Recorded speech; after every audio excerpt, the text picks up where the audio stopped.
I was sexually abused by my nanny.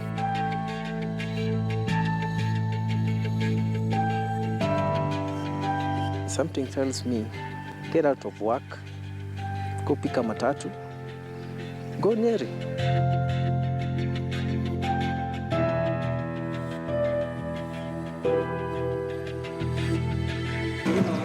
Yeah, it's been inside me, so it's been like I felt like I should get it out of myself. Maybe I'm set free today. I won't last a day out. Yeah. Because I think they'll come back for me.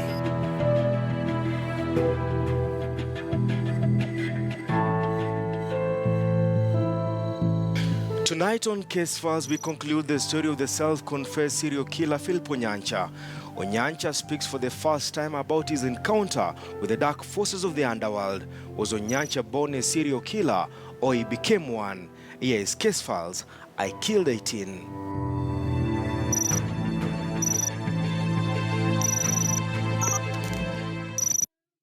When Philip Ondara Onyancha was born to a humble family in Kericho in 1978, the family had no idea what kind of a child a smiling and playful baby will turn out to be.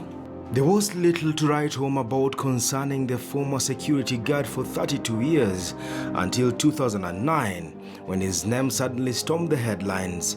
Onyancha had become the first serial killer to confess about his orgy and showing police investigators his killing fields. My friend. A man who knew exactly when, how and where he killed and dumped his victims. It was his recollection of his criminal underworld that arrested the attention of the country. Indeed, the young Philip Onyancha escaped from home after villagers accused him of defiling a youngster.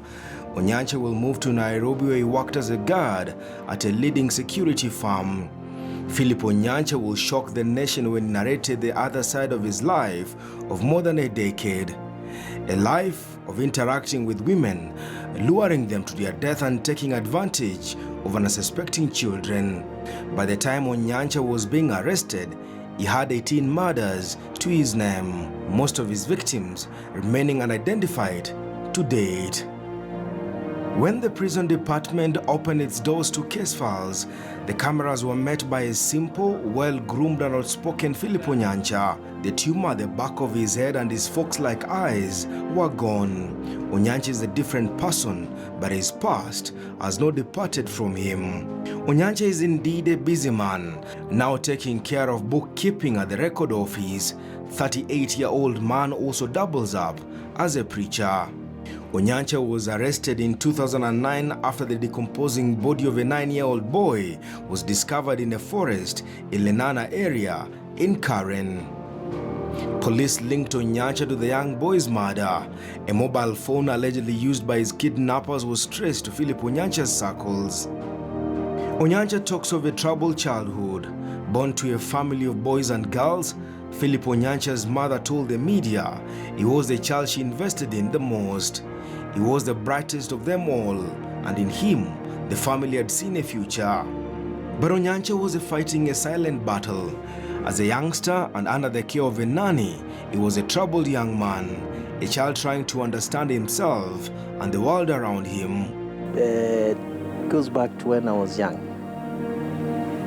when I was still a baby, and the kind of environment that I lived in, what I perceived and saw, and I thought that was reality. By the time Philip Onyancha was joining Kenyatta High School Mahiga in Nyeri, he was a man troubled with his own sexuality. I couldn't face it, and I was a shy guy. I never was brave to face up a girl, but due to the crooked perception that I got from the sexual abuse, I was like, now, when you want something, you don't have to follow the channel that is needed.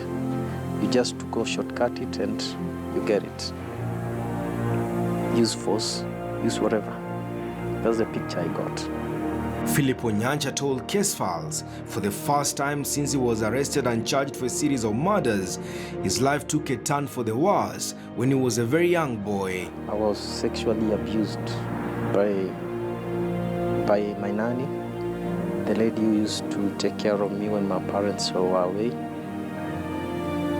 And actually that gave me a wrong picture about my sexuality. By the time he got to his third year in school, the self-confessed serial killer had been caught up in allegations of sodomizing a fellow student. Unable to prove the weighty claims against him, the school administration dropped the accusations. Philip told case files when he was arrested, he had been toying with the idea of coming clean on his macabre killings that he had kept to himself since 1996. Because I remember one time I wanted to, these call-in radio stations, you call in the morning, you give out your problem. I wanted to call anonymously and actually come out and say, maybe this is what I've done. This is what I am. But I never had that courage. I lacked that courage to face up to my darker side. So it was a struggle. Indeed, instead of making a phone call to a radio station or visiting a television station, Onyancha decided to open up to a group of police investigators who had arrested him in connection to an attempted rape incident and kidnapping. Even my family was surprised because that was actually the first time I revealed what was in my heart. I revealed the kind of person I was, because it's like I've been hiding from people close to me, my wife, my mother, my family, everybody. Onyancha says his troubled life manifested itself when he was in the second year at Kenyatta High School, Mahiga. What started off as a kind gesture from one of his female teachers turned into a deadly encounter with the world, he says, trapped him. One that enslaved him. By that time I was still young and I never knew a lot. But there was a brush with the darker side of Satanism in that school. And the teacher that was accused of those allegations, though the school never proved it, it was a case that was investigated by the school administration, but they never came to know the real facts of what was happening. But the whole school knew about it. There were some teachers who were practicing devil worshipping in that school. So it was like, now there was a time I used to sneak out of the dormitories, go to the teacher's quarter, specifically to a certain house.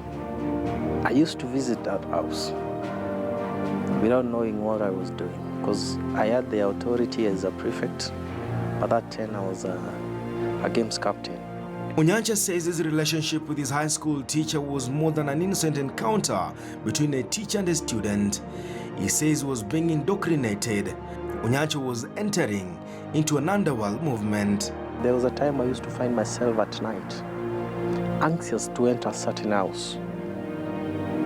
So it was like something was pulling me to that house, until the allegations now came out that where I was going, there were darker things that were happening in there. Onyancha says he was not alone. Something was pulling him to the teacher's quarters every other night. I am myself.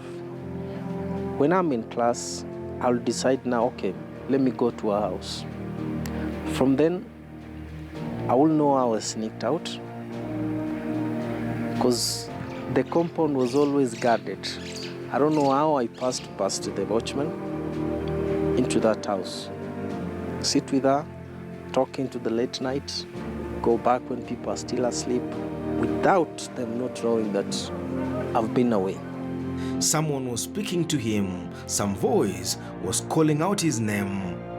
I came to understand more about them later in life because I had that ability to read somebody's mind. I had that ability to know that something was going to happen prior to it happening. So I was at an advantage of knowing things before they happen. So it's like I recalled back and say, the things that were forcing me to go to that house, maybe that's what happened. Because I remember one time I used to go sit with a teacher, have some drinks, talk, of which was illegal, because that teacher was of the opposite sex, so it was never meant to be. But I used to sneak. Something was pulling me that I couldn't tell what it was. A stronger force is like I wanted to be there more than I was a student supposed to be doing preps at night. Onyancha's high school teacher was arrested and charged in court. The teacher has never spoken out about her interaction with the self-confessed serial killer. Was she part of Onyancha's underworld? We take a short break.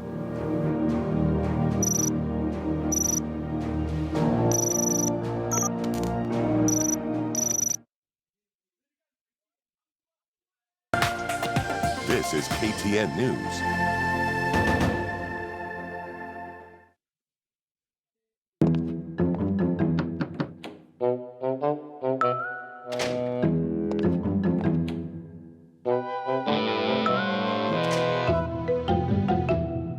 Jam it up on a chapo, mkate, or a mandazi with Zesta real fruit jam. What are you waiting for?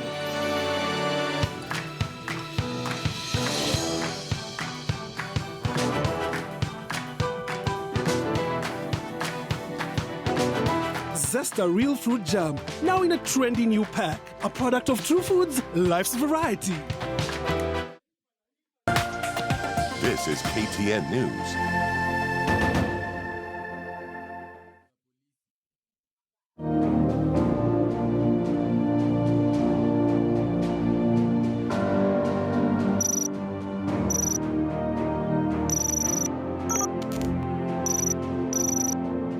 2 years passed, but his interaction with what he calls the underworld grew roots.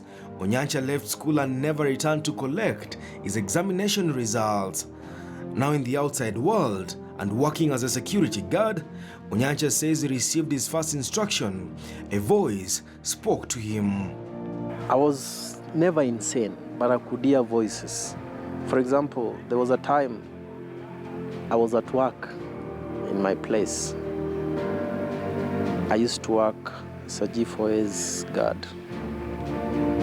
So something told me, it's 7 p.m. in the evening, something tells me, get out of work, go pick a matatu, go Nyeri. And I'm like, what? So to somebody who is on his senses, you can't do that. You can't just leave your area of job and just go somewhere you don't know what you're going to do. But that's what I used to do. Just could find myself, okay, I'm in the matatu stage. I don't know where I got money from. I've picked a car, and all of a sudden, within a snap, I'm in Nyeri. So even my workmate calls me at that time, okay, where are you? I said I'm in Nyeri, and they're surprised. While working at the Nairobi Water and Sewerage Company offices in Karen, Onyancha says he encountered his second victim. When I was at my place with my family, my son, and my wife, from a distance for about 200 meters, I see a lady coming. And all of a sudden, something comes up and say, that lady is lost. It's 200 meters away. That lady is lost. He's going to come to you and ask for direction. And that's exactly what she did. She came to me, greeted me and said, I'm lost. I want to go somewhere, I don't know. So it's like, oh, this is why I came here. So I took advantage of that and told her, I'm going to take you to where you are going, knowingly to her that I had evil intentions about her. The self-confessed serial killer had strangled his first victim along Riverside Drive and dumped her body in a pit latrine. Onyancha claimed the hardest part was getting his victim to shake his hand. The easiest part was killing them. And I could just go and pick any lady. Because by that time, I had that persuasion, the power of persuasion that comes after the handshake. Because in reality, when I snapped out of that, because I did try it when I was conscious of what I was doing, when I was with my wife, and I said, now I'm okay, nothing is happening, I can feel it. Let me go try to any lady I meet on the way. It never happened. The snapping back into reality was called. Onyancha says he will feel as a man trapped between evil and good. A trance where he could feel his victims pleading for mercy as he snapped life out of them but cannot recall seeing them die. I'm in darkness of knowing what really took place. Because 1 minute, I'm with her, she's alive. The next minute, she's dead. So I'm like, the transition from life to death, there is that in between. I can't explain really what happened. Because all of a sudden, I'm sleeping next to a dead woman. I don't know what happened. Philip Onyancha told Case Files he was under constant pressure to deliver. I was in that cult. The satanic cult, devil worshipping.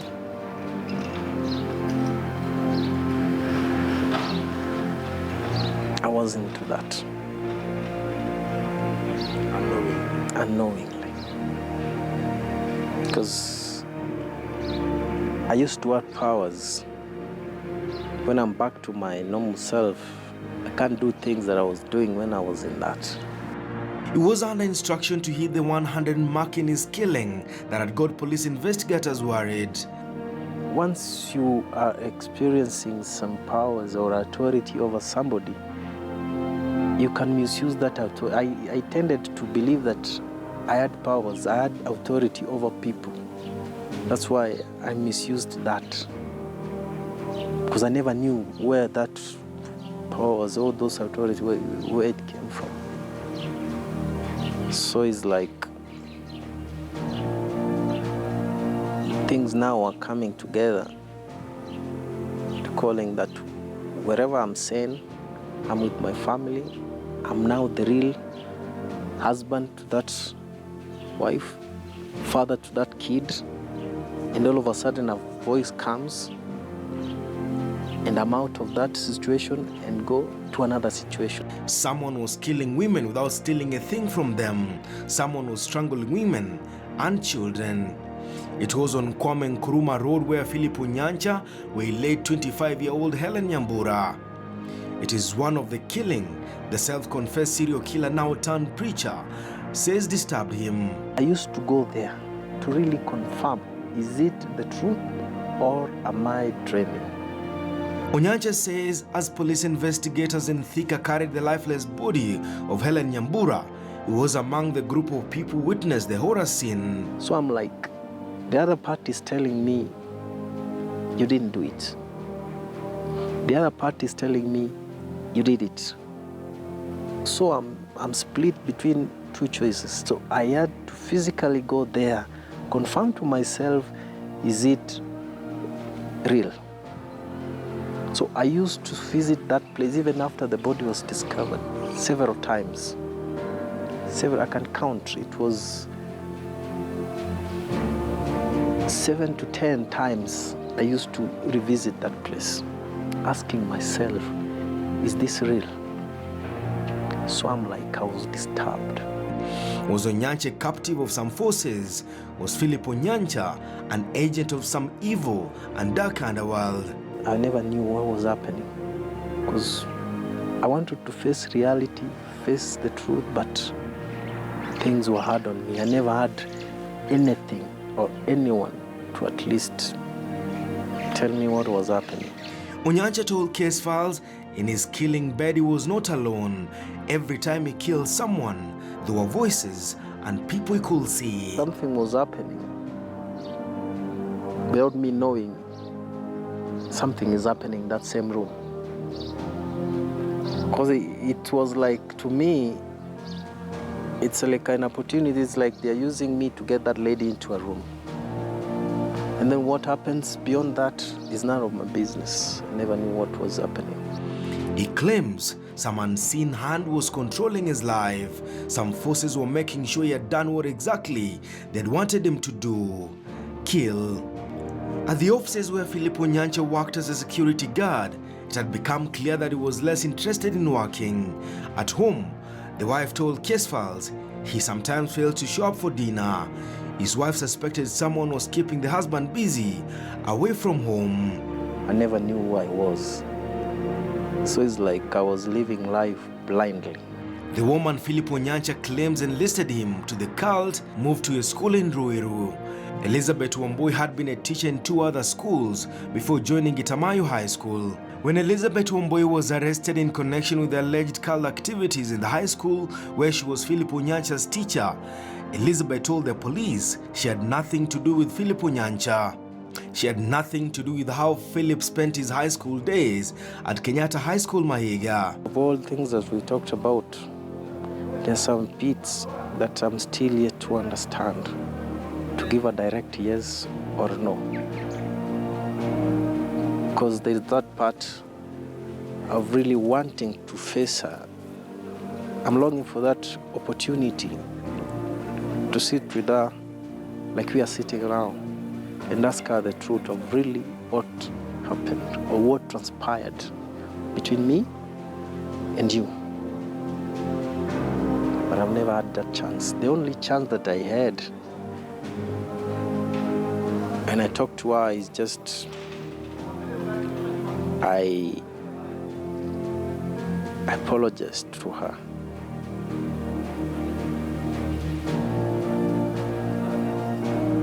To her and said, maybe if there is at all anything that I've done that is wrong, please forgive me. Expecting the same from her, but she never did it. Could it be that Onyancha had fallen victim to a secret organization that gave up on him when it realized he had started talking too much? Onyancha told the media in 2009 that when a member of the cult speaks out about its activities, his powers were rendered useless.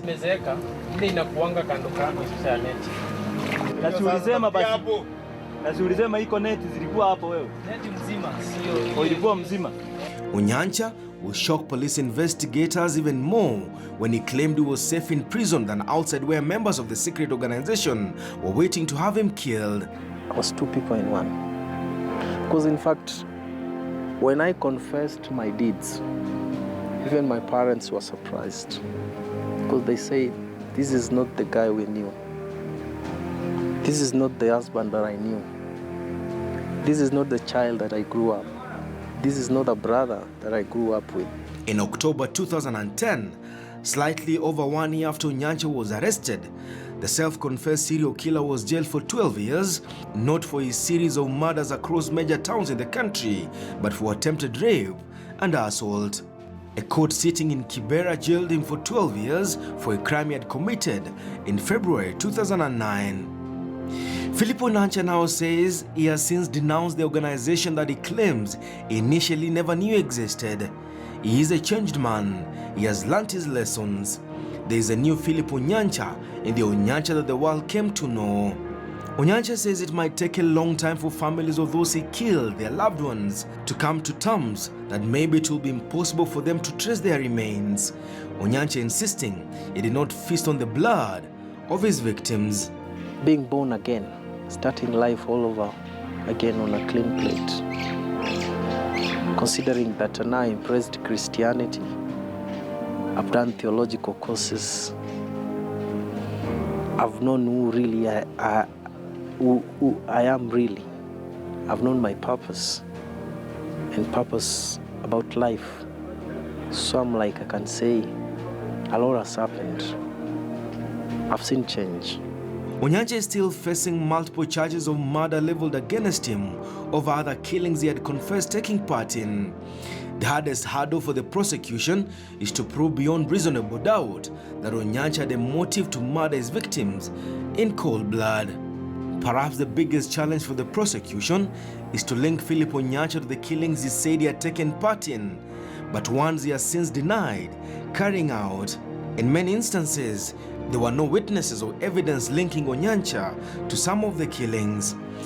The aggressive, combative, and confused demeanor that was Philip Onyancha has been replaced by a calm, composed, and eloquent Philip Onyancha. 7 years behind bars, without any credible evidence linking him to a series of murders he had said he had taken part in, Onyancha might be walking to freedom in the next few years. But even he knows that his name and face are now unforgettable, and even when he regains his freedom, Onyancha will have to find a way of reconciling himself with a society that once paid for his blood. Things don't just happen. There is no fate. It's what you make of it. I was never born a killer, but I became one. Onyancha has been cleared of any wrongdoing in several of the murder charges he's currently facing. In fact, he has only 3 cases now pending before a court of law. Onyancha says he's a completely changed man. When you see him next, he will be a changed man. Case files, I Killed 18, is still a case open. Denson Sarigo for Case Files.